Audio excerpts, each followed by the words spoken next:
14 Masehi. Lonceng Cakradonya berbentuk stupa, pembuatannya pada tahun 1409 Masehi. Pada awalnya, lonceng Cakradonya dipakai dalam setiap penyerbuan oleh kapal perang Sultan Iskandar Muda yang bernama Cakradonya 1607 sampai 1636. Setelah kapal Cakradonya dirampas oleh Portugis, lonceng Cakradonya dibawa namun kemudian dikembalikan ke Kesultanan Aceh.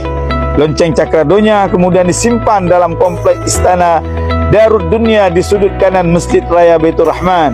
Lonceng Cakradonya dipindahkan ke Museum Aceh pada tahun 1915. Sekarang kalau kita mendengar waktu berbuka puasa, ada yang disebut wek yang ada di Masjid Raya. Inilah yang menggantikan Cakradonya yang dulu berfungsi untuk pemberian waktu masuk azan atau waktu berbuka puasa yang sangat khas yang